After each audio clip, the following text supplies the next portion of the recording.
Hello everybody, my name is Robin. Today Mike and I will show you how to install various types of window treatments, including blinds, shades, and drapes. We'll guide you through each step from measuring your windows to ensuring everything is installed correctly. We'll explain the tools and materials you'll need for a successful installation, as well as show you how to install a curtain and decorative valance. At the end of the workshop, we'll cover some frequently asked questions and provide a quick summary of what you've learned today. Now, before we begin, it's important to know that there are two main ways to mount your window treatments, an inside mount and an outside mount. We'll go over how to measure for both of those types. That's right, Robin. An inside mount fits your window treatment snugly inside the window frame, giving it a clean, streamlined appearance. This method is popular for its modern, minimalist look, allowing you to showcase the architectural details of your window, like the frame or trim. However, one thing to keep in mind is that the blinds or shades will take up some space when they're fully retracted. This means a portion of your window will be covered at the top. Even when the blinds are open, also you need to ensure that the depth of your window frame is sufficient to accommodate the window treatment. Blinds, for example, have varying depth requirements depending on their style. If your window frame doesn't have enough depth, and some don't, the headrail could extend beyond the frame out into the room, disrupting that clean, flush look. Right. That happened to mine. I had replacement windows put in, and I no longer had the depth in my window frame to be able to put inside mount. I had to outside mount all of my window treatments. Because your new windows were thicker, Yep. and they took up more space. Right, so there wasn't enough depth in there. Exactly. Now, the other type of mount is what we call an outside mount, which is what I had to use. And this attaches to the wall or the window trim outside of the window frame. This option is ideal if your window frame doesn't have enough depth for an inside mount, or if you prefer that maximum light control. Since outside mounts are installed beyond the window frame, they can block more light, making them an excellent choice for blackout shades. An outside mount also offers the benefit of making your windows appear larger. By extending the window treatments beyond the edges of the window, you can give the illusion of a wider or taller window, which is especially useful in smaller spaces. Plus, this method can be more forgiving in terms of measurements, as you don't need to be exactly precise to make sure that that blind fits inside your window frame. Another advantage of the outside mount is that you can cover any imperfections around your window frame, such as uneven edges or trim damage, and it can provide better insulation since it blocks out more light and air from seeping in around the edges of the blinds. So whether you're aiming for a sleek, modern look or maximum light coverage, both mounting options have their pros. It really depends on your preference and the conditions of your windows. Now, let's move on to how to properly measure for these installations. When measuring for inside mount installation, precision is key. You want your blinds or shades to fit snugly inside the window frame without any gaps. But you also want to make sure that it's not too wide, because then it either won't fit or it'll rub the sides of the frame, preventing from operating smoothly. Careful and accurate measurements are crucial. So here's what you're going to need to get started: a steel measuring tape for accurate results, a pencil to mark your measurements, a step stool or ladder, which is especially helpful if you have those tall windows so you can measure easily at the top. When measuring, resist the temptation to bend your tape measure into the corners of the window frame. A lot of people do this, but doing that can give you inaccurate measurements. Instead, you want to hold the tape flat along the surface and butt the case of the tape measure against the inside of the frame, and then add the length of the case itself, which is often printed on the side of the tape measure. Not always, but usually it is. You add those things together to the reading that you're seeing on the tape measure. This technique ensures you get the correct measurement every time.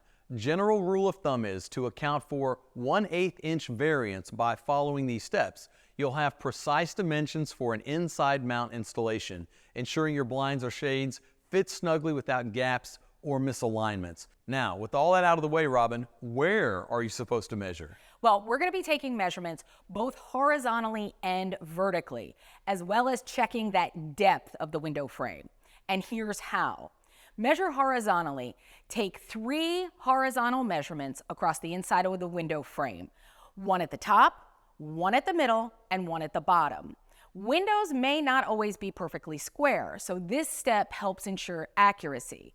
Be sure to measure from the inside edge of the frame on one side to the inside edge of the frame on the other side. Once you've recorded these measurements, always use the smallest one, because using that smallest measurement ensures the blinds won't be too wide to fit into the narrowest part of your window. Here's a pro tip. Round your measurement down to the nearest 1/8 of an inch for the best fit. Next, measure vertically in 3 places, 1 on the left, 1 in the center, and 1 on the right side of the window. This helps account for any slight variations in height along the frame. Again, take the longest measurement and round it down to the nearest 1/8 of an inch. Using the largest vertical measurement ensures that the blinds will sit properly at the bottom of the window frame without being too long. Check the depth. Don't forget to measure the depth of the window frame, which is a distance between the front edge in the room and the back of the frame where the window glass is. There's one more thing you have to consider with that depth as well. Depending on your windows, I know a lot of times with like slider windows that slide side to side, they have a whole side section, that's that handle that you pull, that sticks out a little bit further. So with a flush mount, you have to make sure that you're gonna clear that and it's not gonna push that blind forward, making it look awkward when it sits closed. Right, so if you have that and you're measuring that depth, make sure that you measure from the outside, the inside of the room, to that thing, whatever that thing might be, because that's the depth you need to make sure that the blind will clear. Absolutely. Now, this is crucial. Different types of window treatments require different amounts of depth. For example, those wooden or faux wood blinds may need more depth than a mini blind or a cellular shade. The manufacturer's instructions for your blinds or shades will specify how much depth you need. If your frame doesn't meet the depth requirements, you may need to consider an outside mount instead. And this is one of those things you don't want to guess on. You know, if you look at your window and you think, oh, it looks like 2 inches, and you buy something that's bigger than 2 inches, it's not going to fit. Don't assume. Again, the measurements on this throughout the process is critical. Make sure you measure everything that's going to come into play. Right. Now, on to measuring for outside mount. When it comes to outside mount installations, the process is generally more forgiving than inside mount measurements. However, accuracy is still important to ensure a good fit and proper coverage. Outside mounts are great for scenarios where you want to block out as much light as possible, or when the window frame isn't deep enough, like we've talked about, to accommodate an inside mount. Here's how to measure for an outside mount. Start by measuring the width of the window, but instead of measuring inside the frame, you'll measure from the outside edge of the casing or trim on one side to the outside edge of the casing on the other side. This is going to give you the measurement needed to install the brackets outside of your window frame. If your window doesn't have casing, measure the width of the window opening and add several inches to extend beyond the frame. Pro tip, it's always a good idea to measure in a couple of different places along the height of the window, as walls can sometimes be uneven. This ensures that you're getting the most accurate width. Choose the widest measurement, as this is going to give you the maximum coverage. And then again, measure from the top of the window or where you plan to install the headrail. Sometimes you need a little bit of space above the casing. Right? So from the top of where you want to mount the headrail all the way down to the bottom of the windowsill or beyond if you want the window treatment to cover even more of the wall. Now, some people prefer the blinds or shades to extend a few inches below the windowsill to ensure that complete coverage, particularly for rooms where privacy or light control is a priority. Add extra width for coverage to maximize that light control and privacy. It's a good idea to add that extra width beyond the casing, maybe a total of 3 inches, about 1.5 inches on each side. This ensures that when the blinds or shades are fully closed, they'll cover more of the window and block more light. This additional width also helps cover any gaps between the edge of the window treatment and the window itself, giving your installation a cleaner, more polished look. So real quick, the inside mount, you are limited by the size of the window. Absolutely. You have to make sure that your blind is slightly smaller than the space. Outside mount, you're measuring just to make sure what your minimum width is for your blinds, because they have to be at least that wide. Then you add as much as you want. They can extend 2 or 3 inches beyond the edges of the window if you want, and they can extend below, like you mentioned. So it's just the opposite. The specific size of the inside mount limits how big it can be. The window for an outside mount just tells you where you're starting, and then you can extend beyond that as far as you want. Absolutely, absolutely. Now, when measuring for an outside mount, also consider any potential obstructions, such as nearby light switches, outlets, or trim molding that might interfere with the installation. Be sure to leave enough space above the window for the headrail and mounting brackets, especially if you're using a valance or a decorative shade that requires additional clearance. If you're installing over a door or a larger window, take into account how high you'll need to install the brackets to allow for the smooth operation when raising and lowering the blinds. Now, outside mounts are more forgiving because the outside mounts aren't confined to that dimension of the window frames, so you have that flexibility in measurement. If your window isn't perfectly square, you won't have to worry about those small discrepancies in the width or the height. Additionally, an outside mount can give the illusion of a larger window, which is a great design trick for making those smaller windows appear more substantial. By adding that few extra inches to the width, you also improve the window treatment's ability to block light and provide more privacy. This is particularly useful in bedrooms, media rooms, or any room where you want that full control over how much sunlight enters. Plus, it can help with insulation. By covering more of the window area and reducing those drafts if you have those older windows. Now, if you're installing window treatments over a sliding door or large windows, vertical blinds or wide shades can provide easy access while still giving you plenty of light control. Make sure to measure carefully to ensure that smooth operation. Now, when you're talking about window sizes, I happen to live in a loft, and my windows are really, really tall. So I had to do a special order because there was nothing in stock. The width wasn't a problem. The length was a problem. So I had to special order those. And then I've got a door and some windows on my balcony. Those are a kind of a regular shape, so I just got those from the store and had them cut in the store. But just know that sometimes you'll have to make considerations for the size. That kind of goes outside what you'll find just when you walk in any Home Depot store, but you can always special order those. We can make blinds to fit just about any window. You just got to kind of take that into consideration. Yeah, you do. And something to know, even the ones that you buy off the shelf, those are semi-customizable, right? In the store, they can actually cut those down a little bit. It'll tell you right on the package how much they can take off. So you always want to find an off-the-shelf blind that's closest to your measurement, possibly a little bit bigger, because we can take some off. You can't add any more back on. All right? And just know that the ones in the store are general sizes that work in most cases, but again, not all windows are the same, so you might have to take off just a fraction because you run into that measurement that's a little bit, wonky and a little bit shorter than you expected. And even though you're really close, the blind in the store won't quite fit, so you got to cut a little bit off, or have them cut a little bit off. You don't want to do that. Yeah, you definitely don't want to do that. The store is fully prepared. They have the right tools. It fits in with the warranty, all of that. So you want to make sure that you have the store cut them. Right, and they've got the device made to cut blinds. It will cut them very evenly and very smoothly. If you try to go in and cut these slats individually, it's not going to be level and you're going to notice it. It's going to drive you nuts. So make sure you let the store do it for you. Right. Now that we have accurate measurements, it's time to choose the right window treatments for the space. There are several factors to consider when selecting your window treatments, such as light control, which we've mentioned, privacy, and insulation. Right.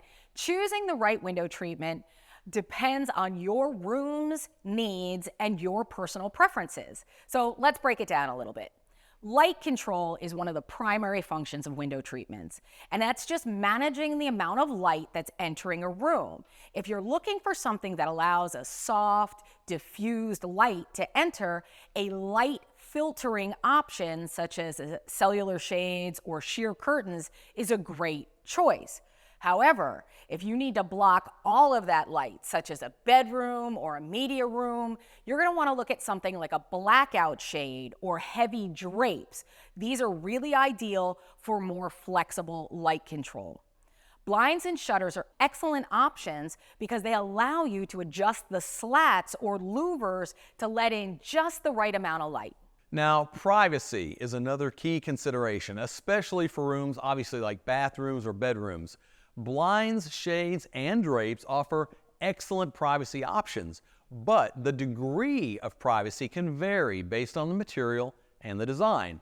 Window treatments can also play a crucial role in helping to insulate your home, which is especially important if you have older windows that tend to let in drafts or excessive heat. Honeycomb or cellular shades are well known for their insulating properties. The unique structure of these shades with their multiple cells along the actual shade traps air and helps regulate the temperature in your home, making them a smart choice for energy efficiency. Drapes can also provide good insulation when made from heavier fabrics. Yeah, there are many types of blinds available, each suited for different needs and styles. Premium wood blinds are a top choice for their elegant appearance, durability, and the ability to be painted or kept that natural wood tone, though they come at a higher price point. If you want the look of wood at a lower cost, the faux wood blinds are a great alternative, offering durability and resistance to moisture and sunlight. For more budget-friendly options, aluminum and vinyl mini blinds are also available, providing good light control and privacy. Blinds come in horizontal or vertical styles, with horizontal blinds being best for smaller windows and vertical blinds being ideal for larger windows or patio doors. When selecting blinds, consider additional features like motorized or cordless blinds for easier operation. Room darkening or blackout drapes are perfect for nurseries, media rooms, bedrooms, places where you want to block out light. Make sure to take accurate measurements before purchasing. Our associates can help cut your in-store blinds to the exact size needed at no extra cost. Now, for this project, we'll be installing two different types of window treatments. In one space, we'll install an inside mount horizontal blind. In another room, we'll install an outside mount cellular shade. Now that we've selected our window treatments, we're ready to move on to the installation phase. Installing these blinds may seem complex, but by following these steps carefully, you'll be able to do it yourself with confidence. Let's walk through the step-by-step process. The first step is always to unpack your blinds and carefully read through the manufacturer's instructions. Every set of blinds can come with slight variations in installation requirements, so it's important to familiarize yourself with the specific details. Check that all the parts, including the headrail, the brackets, screws, and any center support brackets are accounted for before beginning the installation. Now, for an inside mount, the brackets will be installed on the inside corners of the window frame. Use your pencil to mark the locations where the brackets will be mounted. Horizontal wooden blinds are heavier than traditional blinds, so accurate placement of the brackets is crucial for ensuring that they are properly supported. If your blinds are particularly wide, you'll likely need to have at least one center support bracket to prevent sagging in the middle.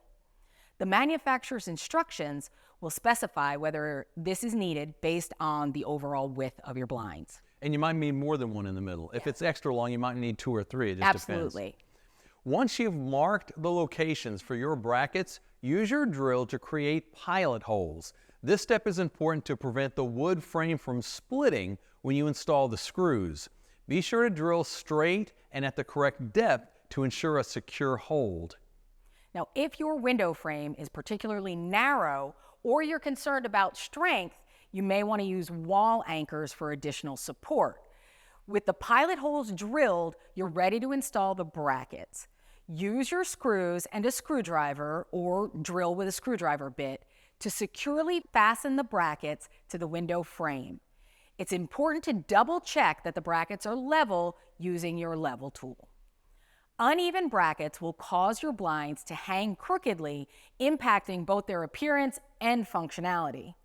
If your blinds require a center support bracket, now is the time to install it. This bracket is typically mounted at the top center of the window frame, providing additional support for the headrail, especially for wider sets of blinds. Make sure the center bracket is aligned with the side brackets so the headrail can sit evenly across all support points. Once your brackets are in place, it's time to install the headrail of the blind. Hold the headrail up to the bracket and snap it into place by angling the front of the rail in first, then pushing up on the back until you hear it click. The headrail should fit securely within the brackets without any wiggle room. The headrail houses the mechanism that allows the horizontal blinds to rotate and move, so a firm fit is critical to the functionality of these blinds. Now, real quick, we do want to mention that generally there are different size screws in these packages, and you want to pay attention to that because it's not uncommon for people to grab the first screw they see and use it only to realize, oh, that went somewhere else. So normally there are longer screws and shorter screws that are specific to different types of different parts of the installation. Just make sure that you check in the instructions and use the right screw in the right place. Good point. Sometimes when you open everything up and you start looking at the packaging, you may see some additional pieces. These blinds are designed that you can leave them down and then maybe just adjust the light with the wand to open and close the louvers. And they include these additional brackets that will get mounted at the bottom on the inside of the frame, and it attaches to the bottom of the blind. And these will get screwed right in down there. That will hold your blinds down and in place and prevent them from moving. This is an optional step. You don't need these. Right. And two other things. We mentioned how our headrail locked in at the front and then snapped into the back. Right. That may not be the case with your blinds. So it's another reason why you always want to read the instructions, because even though that's the case probably with most blinds, there might be some out there that snap into place a little bit different, so just be aware of that. The other thing are the screws. You know, generally in these packages, there's going to be at least two different sizes of screws. You may not notice that because they're not that different, but make sure you look in the instructions and use the right screws in the right place. You don't want to just grab the first screw and put it in. It may not be long enough, and now you've got to undo it and replace it. Just make sure that you know that there's two different kinds of screws and that they're made specifically for different parts of the installation. So pay attention to that when you're planning this out. Right. Those manufacturer instructions are so important. Take the 5 minutes just to read through them so that you know exactly what part goes where, what screws go where, and if you need all of the parts. Because again, some of these features may be optional and you may choose not to use them. Right. And even experienced DIYers who maybe have installed a lot of blinds think, oh, I've done this before, I know this. And they happen to get that one blind that's different and they get halfway through and realize they've made a mistake. Yes. So it is important. Even if you don't read every word, at least glance through it to make sure that nothing jumps out as being different. Absolutely. So you're prepared and you can do it correctly. Now, many horizontal wooden blinds come with a decorative headrail cover that conceals the mounting brackets and gives the blinds a finished look. Before you attach the decorative valance, you'll want to install the headrail valance clips. Simply snap this cover into place over the headrail. Following the manufacturer's instructions, this cover helps maintain the clean, streamlined appearance of your inside mount. Finally, once the blinds are fully assembled, insert the control wand or the chain, whatever it comes with, and test their functionality. Rotate the slats to ensure they move smoothly and adjust the light as needed. Then, pull the blinds open and closed a few times to ensure that they glide effortlessly along the headrail. If your blinds don't seem to operate smoothly, check to make sure that the brackets are level and that the headrail is properly seated. Also inspect each slat to ensure it's hanging straight and isn't caught on anything. Installing inside mount horizontal wooden blinds can transform a room, adding both style and function. With careful measuring, secure bracket placement, and attention to detail, your blinds will hang perfectly and work as intended. Now, let's move on to the installation of outside mount cellular shades. Cellular shades, also known as honeycomb shades, are a great option for providing insulation, light control, and privacy. Installing them with an outside mount ensures maximum coverage, making them particularly effective for blocking light and drafts around the window. Now let's go step by step through the installation process for an outside mount cellular shade. You want to start by unpacking your cellular shade and laying out the components. Make sure all the parts, including the headrail, the brackets, the screws, and any additional hardware are accounted for. On an outside mount, the brackets will be installed on the wall or the trim around the window. Use your tape measure and pencil to carefully mark the spots where the brackets will go. Be sure to measure evenly on both sides of the window so that the headrail will be level once it's installed. Now, to ensure optimal light control and coverage, it's best to position the bracket an inch or so above the window frame and extend the shade a few inches beyond the width of the window on either side. Now, sometimes when there's trim around the window, you may also want to put a block or a thin piece of wood behind your bracket to kind of bring it out so that it's level with the front of the trim. This is up to you. Some blinds will come with that, some won't. It's not necessary, it's just how it looks to you. All right? Now, after marking the spots for the brackets, you're gonna wanna use your drill to create those pilot holes for the screws. Pilot holes are essential because, again, they're going to prevent that wood from cracking or that drywall, getting into that drywall properly. If you're drilling into drywall without hitting a stud, you'll need to use wall anchors for added support. Now, this ensures the shade stays securely mounted even with daily use. Once the pilot holes are ready, install the brackets using the provided screws and your screwdriver or drill with a screwdriver bit. Now, one thing on the brackets, you want to try to look for studs. That's always the best option. Right. You want to make sure that it's as secure as it can be. But if you've done that and that's just not an option, don't be in a hurry and think, oh, it should be fine. I'm just going to stick this in the drywall. You know, even if it feels secure when you do it, over time with the movement and the function of the blinds, it's absolutely going to work its way loose. And that's not good. You're going to have to start over. So always look for a stud if you can. If there's not one, use that anchor that we talked about. Right. Double check that the brackets are spaced evenly and are level by using your level. Uneven brackets can cause the shade to hang a little crooked or affect its ability to move smoothly.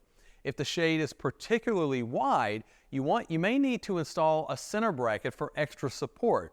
This will be outlined in the manufacturer's instructions if needed. With those brackets securely mounted, it's time to snap the headrail of the cellular shade into place. Hold the headrail up to the brackets and angle the front of the rail into the bracket first, then snap the rear of the headrail into place until you hear a distinct click. This indicates that the headrail is securely fastened within the brackets. Again, double check the manufacturer's instructions to see if the headrail snaps in front to back or back to front. Each blind installation may vary a bit, so just check that before you get up there and start installing it. Absolutely. Once the headrail is in place, the final step is to test the functionality of the shade.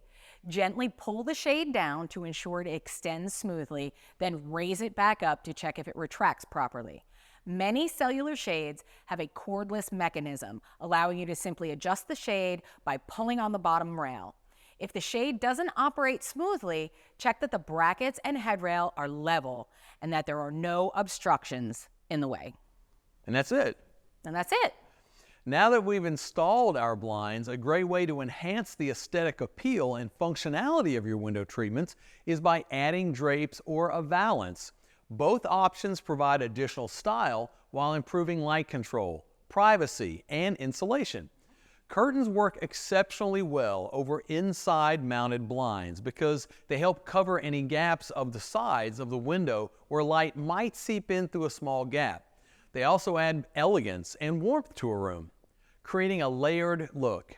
On the other hand, a valance is ideal for outside mounted blinds as it covers the headrail and hardware, giving the window a more polished or decorative appearance. Absolutely. When you install inside mounted blinds, you may notice those small gaps along the side of the window where that light can enter, even when those blinds are fully closed. Curtains can help cover these gaps and provide that extra layer of insulation, making them, again, perfect for bedrooms or living areas where you want extra privacy and light control. Plus, hanging curtains wider and higher than the window can make that window appear larger, adding visual height and width to the room. Here are the steps to install curtains. Select a curtain style that fits your design preferences.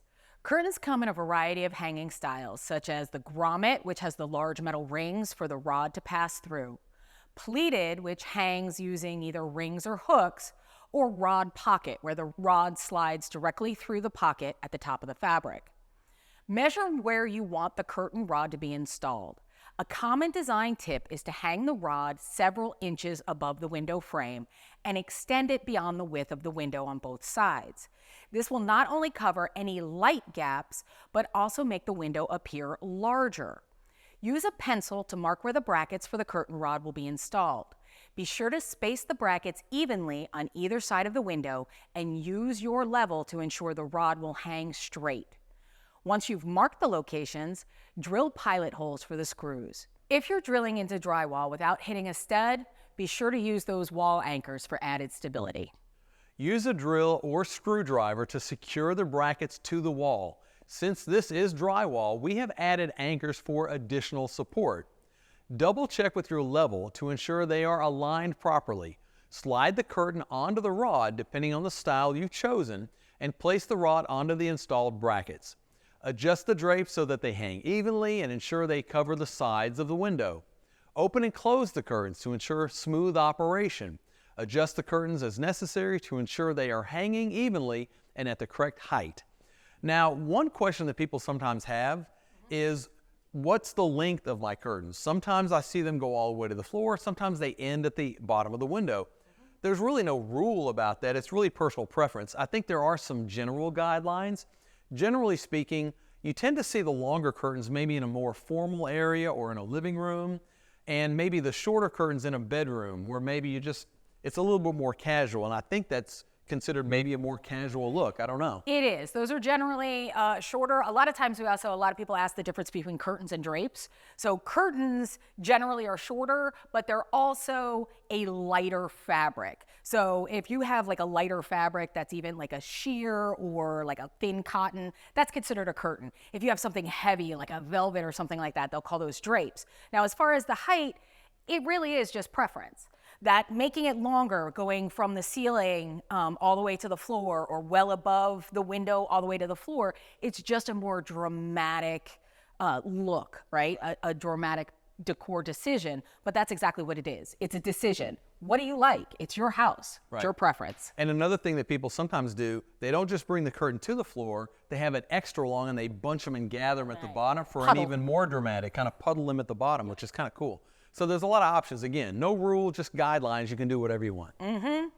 Exactly. And, sometimes, again, going wider so that the curtains or drapes cover a little bit of the wall makes them look, again, makes that whole window system look a lot wider so your windows have greater presence. Right. And there's something, I have a friend that actually did this. For some reason, on one side of their living room, they had two big windows. Mm-hmm. On the other side, they only had one window, and they never really knew why. It just is the way the house was built. But it looked weird to put a wider curtain on one side and a smaller curtain on one side. So they actually did the double-sided, or the wider curtain for the double windows. They did the same width on the other side of the room. It just looked more balanced, and it looked right. Mm-hmm. Didn't matter that there wasn't a window behind one of them, but overall it looked better. Exactly. So yeah, it's really a preference. All right, now that we've covered curtains for those inside mounted blinds, let's move on to adding a valance for outside mounted shades. So what is a valance? A valance is really just a decorative piece of fabric or other material that covers the headrail of the blind or shade, providing that finished, polished look. Valances are especially useful when you have an outside mounted shade, as they can conceal the mounting hardware and create a more cohesive, styled appearance. They're available in various designs, from simple straight lines to more intricate pleated or gathered styles, depending on your preference. First, you'll select a valance that complements the style of your room and window treatment. Valances come in various styles such as box pleats, gathered, scalloped, can be made from fabric, wood, or even faux wood. Now, just like with drapes, you'll need to measure and mark where the valance brackets will be installed. Since the valance needs to extend beyond the headrail, ensure that the brackets are positioned far enough forward to allow the valance to fully cover the depth of the shade's headrail. Using your drill, create pilot holes for the screws at the marked bracket locations. If drilling again into drywall, use those wall anchors to ensure the brackets are securely fastened in place. Secure the valance brackets into place using a drill or screwdriver. Make sure they are spaced evenly on either side of the window and check for level alignment. Now, once these brackets are installed, attach the valance according to the manufacturer's instructions. Some valances snap into place, while others may slide into grooves on the bracket. After the valance is installed, step back and check that it's hanging evenly and at the right height. Adjust the positioning if needed. Adding drapes or a valance is an excellent way to complete your window treatment, enhancing both its functionality and aesthetic appeal.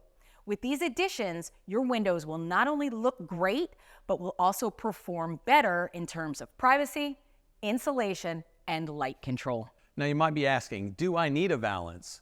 You don't have to have a valance. Obviously that's additional. If you want a more streamlined, maybe modern, clean look, you may not want to add a valance. But if you want that added detail, you want that ability to maybe incorporate another detail, decorative element, it's a great opportunity to do just that. Absolutely. And the one thing with the valances, remember the main thing between the valances and the drapes, drapes and curtains, you're going to be moving, right? So you got to make sure those are on there really solid. So those wall anchors are important if you're going into drywall.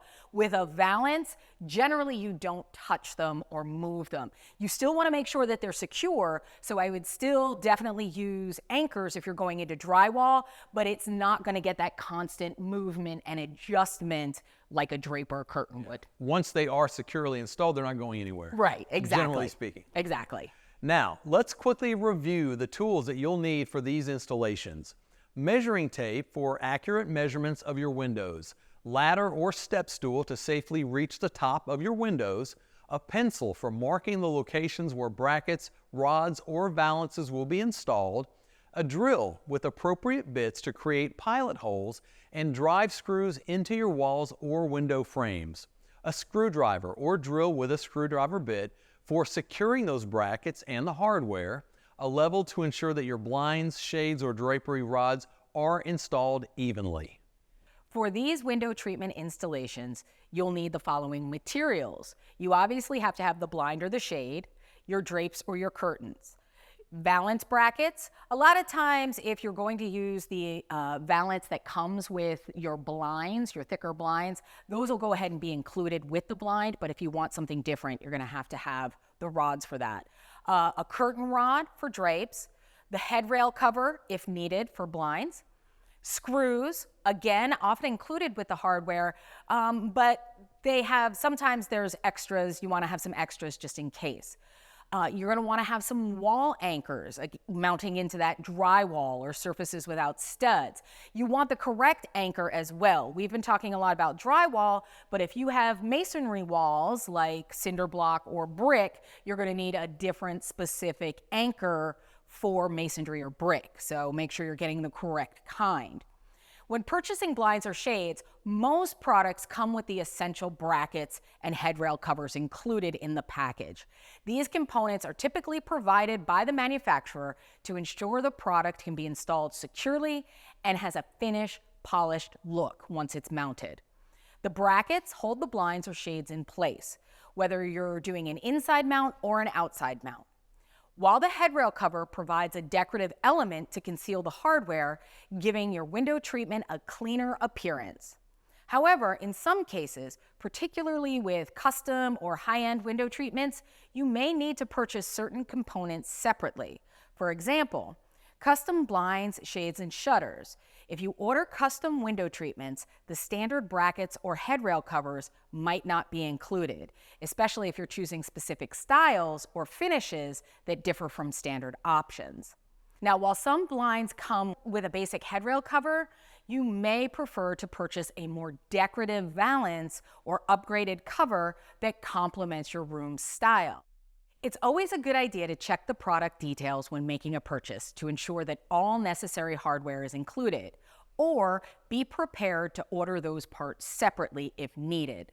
This helps you avoid any last-minute surprises when you're ready to install your window treatments. Real quick, I wanted to mention the extra screws that you brought up. Right. Here's why that's important. If you have not done a lot of these type projects and you haven't used a drill a lot, or as you're putting the screws in and you run into a stubborn wall stud like we did when we were doing ours, sometimes there's a knot in the wood or there's just something back there that the screw doesn't like, and it takes a lot of energy to get that screw. You can strip that screw. You can wear down the little openings in the head of the screw that make it able for you to install it. So when that happens, you're kind of stuck. So make sure, if you think you might run into that, if you've had issues on other windows in your house, or if you're just not used to using a power drill, you may want to go ahead and get some extra screws and have them on hand. You don't want to run into needing them and not having them in the middle of your installation. Absolutely. There's nothing worse than not being able to complete an installation when you're scheduled for it there. Now, let's address some frequently asked questions. Robin, can I install blinds on my own, or am I going to need a professional? Absolutely. Most blinds and shades are designed for easy DIY installation. And with the right tools and clear instructions, it's something most homeowners can handle. However, if you have large, heavy blinds or shades, or if you're not comfortable using power tools, it might be a good idea to seek professional help. Additionally, for custom or motorized window treatments, you may prefer to have a professional handle the installation to ensure that everything is set up correctly. How high should I hang my drapery rod above the window? Well, for a more dramatic effect, like we spoke about earlier, and to make your windows appear taller, you can hang your drapery rod about 4 to 6 inches above the window frame. If you have high ceilings, you can hang the rod even closer to the ceiling to create the illusion of height. You can also extend the rod beyond the width of the window frame by about 3 to 6 inches, up to you, on each side to make the window look wider and to allow the drapes to fully open without blocking the window itself. Stop the curtain at the bottom of the window or let it go all the way to the floor. It's totally up to you. Now, Robin, what are the best blinds or shades for light control and privacy? Okay, for light control and privacy, you're going to want to look for blackout shades and drapes. These offer the best light control, especially for bedrooms or media rooms where complete darkness is preferred. Faux wood or wood blinds provide flexible light control, allowing you to adjust the slats to let in just the right amount of light. For privacy, honeycomb or cellular shades are excellent, as they not only block light but also offer insulation, making them ideal for bedrooms and living rooms. Those vertical blinds are also great for sliding doors or large windows. They give you privacy while still being easy to adjust light control and have access. These are the most common, but there are other window treatments like roller shades and Roman shades, as well as shutters. To get the custom look to fit your lifestyle, other than shutters, most types are easily installed in a day. So, Mike, how do I go ahead and clean my blinds now that I have them? Well, first of all, you should clean your blinds. People often wonder that. It's one of those things where you don't necessarily look at your blinds a lot, but they collect a lot of dust, and that dust can build up and they can get pretty dirty. So as far as maintenance, the method for cleaning your blinds or shades depends on the material that they're made of. Wooden blinds should be dusted regularly using just a soft cloth or a duster, avoiding excess moisture to prevent any kind of warping. Faux wood or vinyl blinds can be cleaned with just a damp cloth or a sponge. Fabric shades like roller, Roman, or cellular shades should be vacuumed with a brush attachment to remove the dust there, while stubborn stains can be spot cleaned with mild soap and water. Always check your manufacturer's care instructions for specific cleaning guidelines to ensure the longevity of your window treatments. Now, one of the reasons people might put off cleaning their blinds is that it takes time. Yeah. It's a lot of slats and you got to do them individually. It's not a lot of fun, but it's important to, if you dust on a regular basis, that dust doesn't build up and kind of get clunked and gunked up on there and stick, and it's harder to clean that. And it takes a lot more time. So it's important just to dust them on a regular basis. You won't have to worry about that. Yeah, it makes it easier keeping up with it. So it takes less time in the long run if you do it more often. Okay, to wrap things up, we've covered how to measure for both inside and outside mounts, install wooden blinds and cellular shades, and even how to add drapes and a decorative valance for a complete window treatment look. We have also provided the tools and materials necessary to complete this project, as well as covered some frequently asked questions, including maintenance. If you have any additional questions, don't hesitate to reach out to us at workshopslive@homedepot.com. Now, as always, we want to thank you for joining us today. We hope this workshop has equipped you with the knowledge and confidence to tackle these projects on your own. So on behalf of the entire Home Depot workshop team, we want to thank you for shopping with the Home Depot, and we look forward to seeing you at our next Home Depot How-To Workshop.